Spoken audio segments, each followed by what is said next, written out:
말씀하시고 또 말씀하시고, 이런 제목으로 하나님 말씀을 선포하겠습니다. 하나님은 말씀의 하나님이시며 말씀하시기를 좋아하시고, 그리고 하시고 또 하시는 목적이 있습니다. 왜 그렇게 하실까요? 언제 어떤 방법으로 말씀하실까? 이런 내용을 오늘 본문을 통해서 살펴보기를 원합니다. 하나님은 우리를 사랑하신다. 한 번만 말씀하지 아니하시고 창세기부터 요한계시록까지 계속해서 내가 너를 사랑한다 이렇게 말씀하십니다. 옆에 분들에게 당신을 예수 이름으로 사랑합니다. 사랑하고 싶지요? 사랑받고 싶지요? 이 사랑은 위대한 요약의 능력이 있습니다. 사랑한다 할 때 역사가 일어나게 되는 거예요. 하나님은 우리에게 내가 너와 함께 하니까 두려워하지 말아라 366회나 말씀하셨다고요. 366회 두려워하지 말아라. 타락한 인생들을 향하여 하나님께서는 내가 구세주를 사람으로 보낸다 456회나 기록이 되어 있다고 합니다. 예수님께서 구속사역을 마치고 하늘에 오르셨다가 이제 다시 이 땅에 재림하신다는 사건은, 그 내용은 1518번이나 기록되어 있습니다. 하나님은 말씀하시고 또 말씀하십니다. 죄를 싫어한다, 우상을 싫어한다, 마귀를 싫어한다. 너희들이 잘 됐으면 좋겠다. 하나님 잘 믿었으면 좋겠다. 그리고 약속의 땅, 천국을 상속했으면 좋겠다. 이런 내용들이 한두 번이 아니고 계속해서 반복적으로 하나님께서 말씀하시고 다시 말씀하신다. 여러 가지 방법으로 말씀하신다. 그런 뜻이죠. 욥기를 보면 욥이라고는 위대한 믿음의 사람, 하나님께서 인정하시고 하나님이 자랑하실 만한 사람, 한 사람을 표본으로 뽑아서 당하지 않아도 되어야 할 만한 환난을 당하게 하셔서 죄 없이 십자가에 달려 돌아가실 예수 그리스도를 묘사하게 하시고, 그 과정에 생겨난 여러 가지 질문이나 이런 것들을 통해서 우리의 인생의 재반사를 해결하는 비결로 주셨습니다. 욥은 하루아침에 모든 그 엄청난 재벌이었는데 재산을 싹 잃어버렸습니다. 집도 무너졌습니다. 자식도 10명 잃어버렸습니다. 알거지가 됐습니다. 욥기서 표현한 것을 보면 벌거숭이로 왔다. 아무것도 같지 않아. 내가 벌거벗은 몸으로 왔으니 벌거벗은 몸으로 갑니다. 요즘 말로 하면 갑작스러운 홈리스가 된 거죠. 구약의 대표적인 홈리스가 욥이고 신약의 대표적인 홈리스가 예수님이죠. 예수님께서 말씀하시기를 여우도 굴이 있고 공중에 나는 새도 깃들일 곳이 있지만 인자는 머리 둘 곳이 없는, 이 긴 문장을 한마디로 써라 하고 영어 문제 나오면 홈리스 하고 쓰면 되는 겁니다. 예수님의 모형이 될 수가 있거든요. 자, 1장과 2장에 이렇게 2차에 걸쳐서 몸까지 얻어맞고 몸이 냄새나고 부인이 집을 나가고 아주 고통스러운 가운데 있는데 3장서부터 친구들이 찾아옵니다. 친구들이 찾아와서 계속 3대1로 돌림방으로 계속해서 네 죄가 있거나 지금 죽었기 때문에 안타깝지만 물어볼 수는 없지만 너의 10명의 자식들이 죄를 졌기 때문에 이런 고통이 다가오지 이유 없는 게 없다. 인과응보라는 말도 모르냐 하면서 계속해서 쪼아대니까 욥이 너무 고통스러워서 하나님을 향하여 조금 원망 섞인 그런 질문을 하게 됩니다. 하나님, 제가 이렇게 당하고 있는데 하나님 왜 가만히 계십니까? 이제 31장까지 욥이 계속해서 이렇게 답변을 하고 29장부터 31장까지 계속 답변하다 보니까 갑자기 예수님의 모형인 엘리후라고는 젊은 사람이 옵니다. 욥은 그 당시에 노인이었습니다. 선생님이었습니다. 젊은이가 딱 와가지고 32장에 3명의 그 친구들, 여러분 3명 친구들 있지 않습니까? 이 사람들에 대해서 아주 일목요연하게 조목조목 따지면 너희들은 3명이나 되면서 정당하게 욥을 굴복시키지 못하고 너희들 뭐 했느냐 하면서 그냥 아주 그냥 때려버립니다. 그러니까 그들이 입이 쑥 들어가 버리면 합니다. 이제 33장에 들어가면서 욥에게 이야기를 합니다.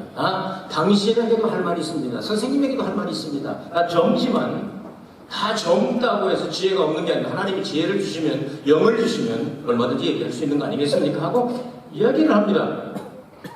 그 내용이 이제 33장에 오늘 기록된 내용인데요. 생각하면서 함께 은혜를 받길 원합니다. 자, 13절을 중심으로 해서 하나님과 변쟁함은 어찌 미뇨 하는 얘기입니다.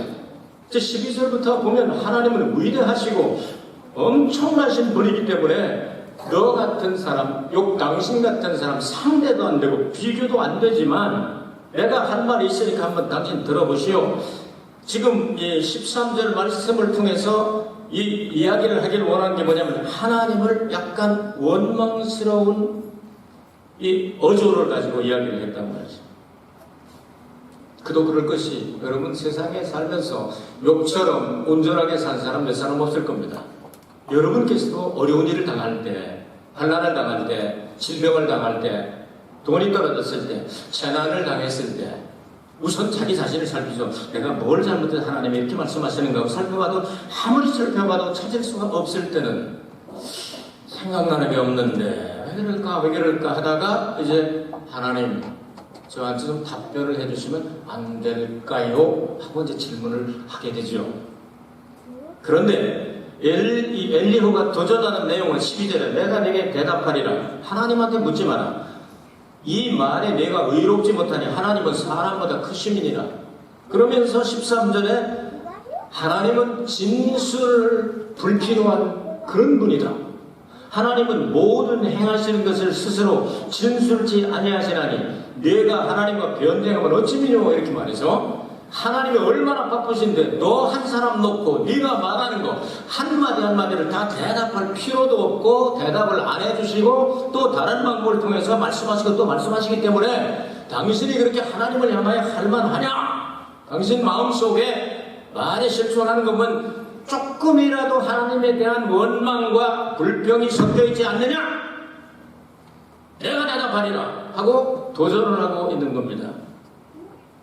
하나님을 향하여 우리는 이렇게 질문할 만한 그런 입장이 아닙니다. 하나님은 계속해서 진술하지 아니하시고 왜 이렇다 저렇다 어떤 이야기를 안 하셔도 하나님에게는 아무런 문제가 되지 않고 우리도 이게 뭐 재판관이면 뭐 얘기를 해줘야지 하면서 따질 만한 게 아닙니다. 하나님은 절대 선하신 분이기 때문에 잘못할 수 없는 분이 하나님이십니다. 그리고 우리를 향하여 언제나 좋은 결과를 맺게 하시지 나쁘게 하려고 한 번도 생각조차도 안 든 분이라고. 그런데도 그렇게 은혜를 베풀으시는 하나님을 향하여 하나님이 좋으신 분이면 에덴 동산에다가 선악과와 생명과를 왜 두 개 만들어가지고 꼭 그걸 쳐다보면서 따먹고서 그냥 타락을 만들어 문제를 만드셨습니까? 원천 봉쇄해가지고 선악과를 아예 싹 걷어버렸으면 쳐다도 안 보고 따먹지도 않고 타락도 안 했을 거 아닙니까? 질문하고 싶지요. 천국과 지옥을 왜 만들었으면 좋으신 하나님이가 뺑뺑을 돌리더라도 지옥은 만들지 말고 모조리 천국하게 만드시 왜 지옥까지 만드셨나며? 하고 싶지 않습니까? 돌아가서 예수 그리스도의 그 놀라운 권세와 능력을 가진 그 역사를 통하여 예수님이 재림하실 때까지 교회 시대를 지속했는데 왜 환난을 겪게 하십니까? 왜 마귀를 그대로 놔두셔가지고 예수님 재림하실 때까지 지금 뜻대로 활동할 수 있게 하십니까? 질문하고 싶지 않습니까? 그리고 하나님 답변하시면 성경을 통해 답변하십니다. 마귀도 하나님의 허락 없으면 마음대로 역사하지 못한다. 어떻게 답변하시지 않습니까? 엘리후가 젊은 엘리후가 예수님의 모형이죠. 젊은 아주 이제 30대 젊은 사람이지 않겠어요? 나와서 예수 그리스도를 대신하여 지금 질문하고 답변을 해줍니다. 그러면서 14절에 말씀하시고 또 말씀하시고 나오죠. 볼까요? 사람은 무관히 여겨도 하나님은 한 번 말씀하시고 다시 말씀하시되 또 다른 방법으로 하나님은 말씀하실 때 many ways 한 방법만이 아니고 여러 가지 방법으로 말씀하신다. 그럼 무엇을 말씀하세요? 하나님은 은혜로 우리에게 베풀어 주셨다는 내용을 여러 번 말씀합니다. 여러분, 에덴 동산에서 선악을 알게 하는 나무의 열매를 따먹고 범죄하고 타락했기 때문에 예수 그리스도가 필요하다고 생각하십니까? 아닙니다. 성경은 영원 전부터 하나님과 동등하신 예수 그리스도가 살아계셨고 그분을 통하여 은혜를 받아서 살도록 인간을 만드셨다고 성경은 답변합니다. 그러므로 선악을 알게 하는 나무의 열매를 따먹고 타락하지 않았어도 예수님은 필요한 분입니다. 믿으시면 아멘 하시기 바랍니다. 사람이 선악과를 따먹고 타락하니까 하나님께서 그냥 막 허둥지둥 하셔가지고 예수를 보내야 되겠지 이래서 만들어 보는 게 아닙니다. 하나님의 본래의 계획은 예수 그리스도를 통하여 영생하는 양식을 먹고 우리에게 영생하도록 만드셨던, 그걸 인간이 하나님 말씀을 불순종한 제멋대로 범죄하게 되니까 예수 그리스도를 성육신하는 계획을 실천하신 것뿐이죠. 여러분, 이런 것들을 성경을 전체를 보고 하나님 말씀하시고 또 말씀하신 걸 찾아야 합니다. 하나님은 우리의 양심을 통하여 가책을 느끼게 합니다. 우리가 마비된 양심이지만 일말의 양심이 남아있다고, 일말의 양심이라는 말이 있지 않습니까? 가장 조그만 부분이라도 양심이 거리끼는 일을 하면 하나님 기뻐하시지 않는다. 하나님은 자연을 통하여 말씀하시고 사람을 통하여 말씀하시고 선지자를 통하여 말씀하시고 변할 수 없는 기록된 하나님의 성경 말씀을 통하여 우리에게 하나님의 은혜로우심을 우리에게 전달하고 있습니다. 아멘. 이럴 때 믿어지는 사람 아멘 하는 거 내가 숨 쉬고 그 다음에 할 수 있다. 그러면 하나님은 은혜만 말씀하시는 것이 아니라 경고도 주십니다. 인간은 하나님의 은혜를 떠나 살 수 없음에도 불구하고 하나님 그 은혜를 저버리고 다른 길로 가게, 어그런 길로 가게 되면 하나님은 단기간 혹은 장기간 역사를 통하여 계속해서 우리가 멸망하기를 원하지 않으시기 때문에 계속 경고하십니다. 때로는 전쟁으로, 때로는 기근으로, 때로는 재난으로, 때로는 질병으로. 오늘 성경 본문 그 다음에 보면 중병에 걸리지 않습니까? 중병에 걸려서 고통을 당할 때 그것도 하나님은 그 질병을 통하여 말씀하실 게 있다는 겁니다. 이 질병 가운데도 네가 믿음을 지키니 내가 상을 주겠다는가? 이 질병도 내가 허락했으니 네가 견뎌보아라 한다는가? 이 질병을 내가 치료하는 것을 통하여 너는 이제부터 그것에 대한 간증을 하여라든가? 하나님이 말씀하시는 내용이 없는 데가 없다 그 말이죠. 하나님은 경고의 말씀도 한 번만 딱 해도 끝나지만 혹시 못 듣고 죽을까봐, 멸망할까봐 하나님은 경고도 계속해서 합니다. 여러분 축구 경기 해보셨어요? 축구 경기할 때 아주 하는 거 보면요, 못된 놈들 참 많습니다. 감독 안 보는데 가만히 뒤로 돌아서 꼬집고 옷 땡기고 빤스 땡기고 해가지고 잡아뜨리고 안 보는 척 하면서 공 만지려고 하는 것 참면서 발목까지 끌어때려 놓고 아주 나쁜 놈들 참 많아요. 그런 놈들 그냥 아주 연구투장을 시켜야 되는데, 그래도 그러다 보면 축구 선수 다 없어지잖아요. 그러니까 감독이 딱 하고 이렇게 이제 주의를 주죠. 근데도 가서 살짝만이 안 걸을 때 딱 이렇게 하는, 또 걸리면 그때는 이제 어떻게 합니까? 노란 딱지를 딱 꺼내서 너 한 번만 더 먼저 간다 이렇게 합니다. 그랬는데도 말 안 듣고 또 역사를 하면 어떻게 합니까? 빨간 딱지로 싹싹 바꿔가 나가! 끝나는 거예요. 하나님은 우리가 한 사람도 멸망하기를 원치 않으십니다. 그래서 경고에 대해서도 계속해서 주의를 주셨다가 노란 딱지 주셨다가 할 수 없을 때 빨간 딱지 내보내는 거죠.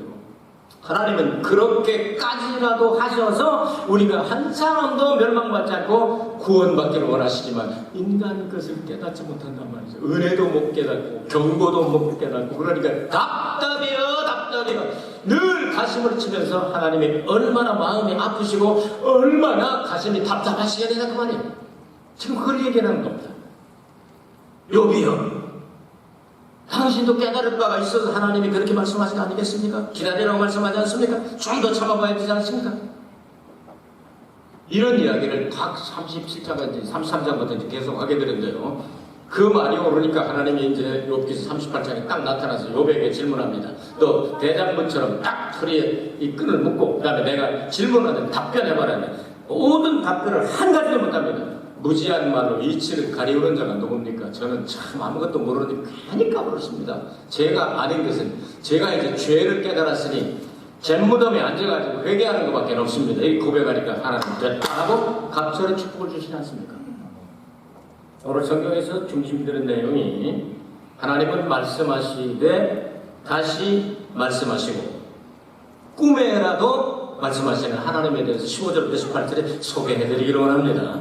꿈에도 말씀하시는 하나님, 사람이 침상에서 졸며 깊이 잠들 때나 꿈에나 밤의 이상 중에 하나님은 꿈을 통하여 말씀하시기도 합니다. 꿈에 은사도 있을 수 있습니다. 성경에 많은 사람들이 꿈에 하나님 말씀을 들었습니다. 인간이 만든 꿈이 아니라 하나님이 주신 꿈은 계시와 환상과 이상과 같은 어근에서 출발을 했습니다. 그 내용은 꿈이나 환상이나 이상이나 묵시나 계시나 이런 내용들은 그냥 하나님의 말씀을 맡았다 하는 것이 바로 이 어근, 다시 말해서 말이 파생되어 나오는 근본입니다.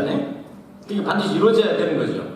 하나님께서 이 꿈을 주실 때 교훈을 하시게 되는데 사람의 귀를 여시고 인치게 교훈하시, 도장을 그냥 꽉 찍듯이 교훈하시나니 하나님은 꿈에 사람의 귀를 여시고 인치듯이 교훈하시고 말씀하십니다. 어떤 경우에는 꿈에 말씀하시도 깨닫지 못하는 경우도 있기는 하죠.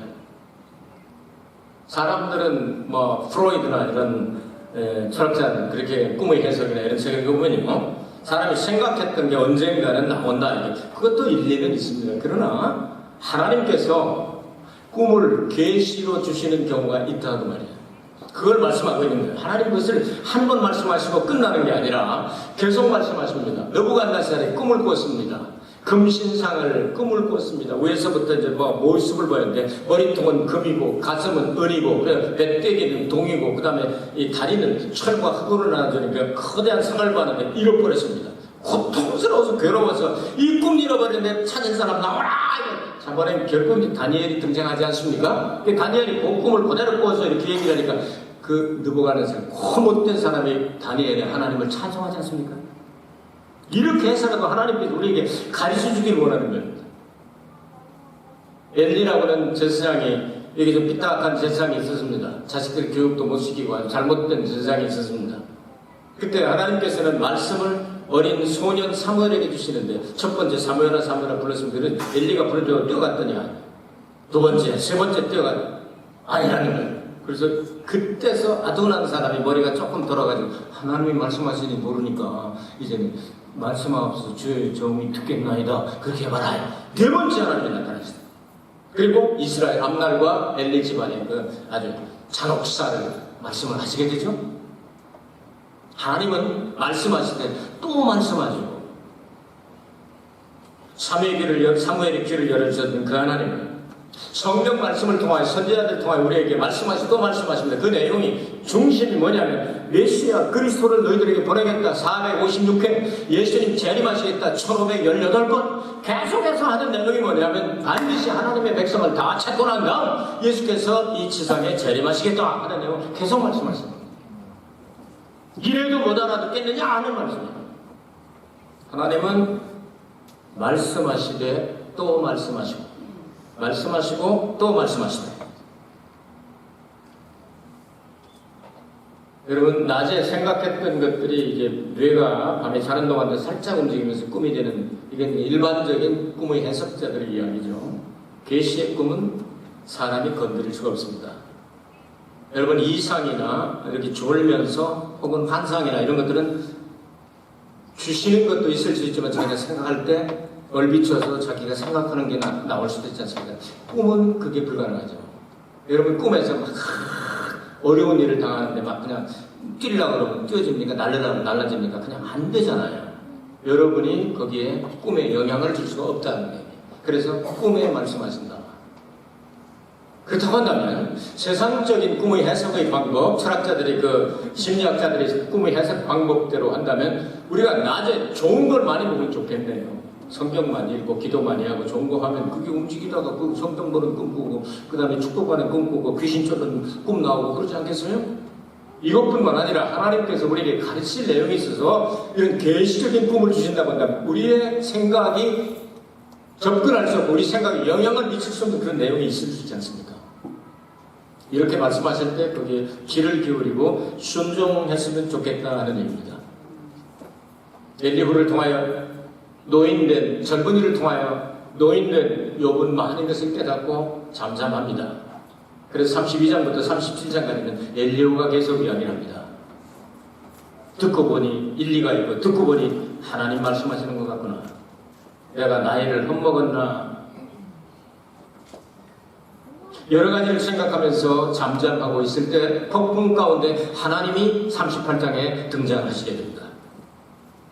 엘리후는 구원의 목적까지도 일목요연하게 분명하게 17절과 18절에 이렇게 말합니다. 이는 사람으로 그 꾀를 버리게 하려 하심이라.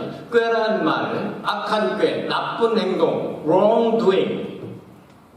나쁜 잘못된 것을 행하는 것, 이렇게 하고 영어 성경은 기록을 하고 있습니다. 그리고 사람의 교만을 막으려 하십니다. 프라이드. 이 프라이드는 사탄이 가졌던 프라이드입니다. 이 교만, 이것을 없애기 위해서 하나님은 꿈속에서도 이런, 그래도 이렇게 할래 하고 말씀하실 수 있다.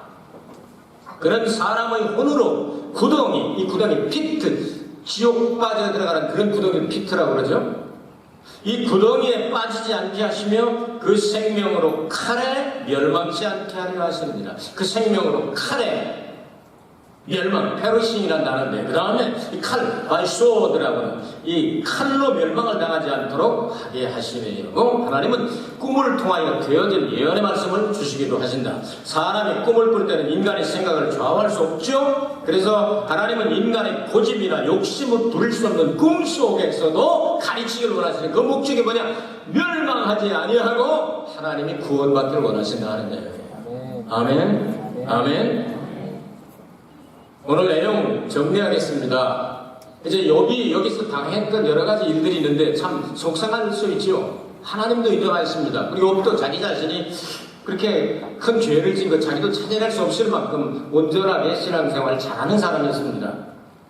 그러나 하나님 앞에서는 달도 깨끗하지 못하고 아무것도 내놓을 만하지 않습니다. 그래서 하나님에 대한 속으로 마음은 안 들었는데 혹은 입으로 잠깐 실수도 하나님, 지금 제가 이렇게 어려운 일을 당하는데 하나님 왜 대답도 안 해서 혼자 그렇게 가만히 계시대요. 이렇게 생각하고 말한 것조차도 하나님 앞에 회개하게 되죠. 하나님은 공의로우신 하나님이라고 말씀합니다. 욥이라고는 인간 세상에서 바라볼 때는 죄 없는 자를 통하여 죄가 없으신 독생자 예수 그리스도를 십자가에 못 박아야 하는 이유가 어디 있습니까? 하나님은 공의로우시기 때문에 죄를 그냥 묵고는 영원히 할 수 없습니다. 그 죄 문제를 해결하려면 죄 없는 자가 대신 죽는 길밖에 없음을 아시는 하나님은 십자가 외에 독생자를 아끼지 않고 보내서 십자가에 찢어져 죽게 하셨다 그 말입니다. 그 하나님은 여전히 사랑의 하나님이기 때문에 독생자를 누구를 내죠? 우리와 같이 억만 죄 가운데 빠져 죽을 수밖에 없고 멸망할 수밖에 없고 지옥으로 가야 마땅한 인간들을 구원하시기 위해서 하나님의 사랑을 베푸신 것이 바로 사랑의 십자가, 공의의 십자가가 아니겠습니까? 이 내용을 오늘 욥기서를 읽으며 발견할 수 있다면 참 성경을 깊이 들어갔다고 생각이 되었습니다. 하나님의 은혜도 하나님의 경고도 우리는 성경을 통하여 잘 받아야 되겠습니다. 듣고 또 듣고 보고 또 보고 말씀하시고 또 말씀하시되 이어서 가르이자와에 가서 또 말하겠습니다.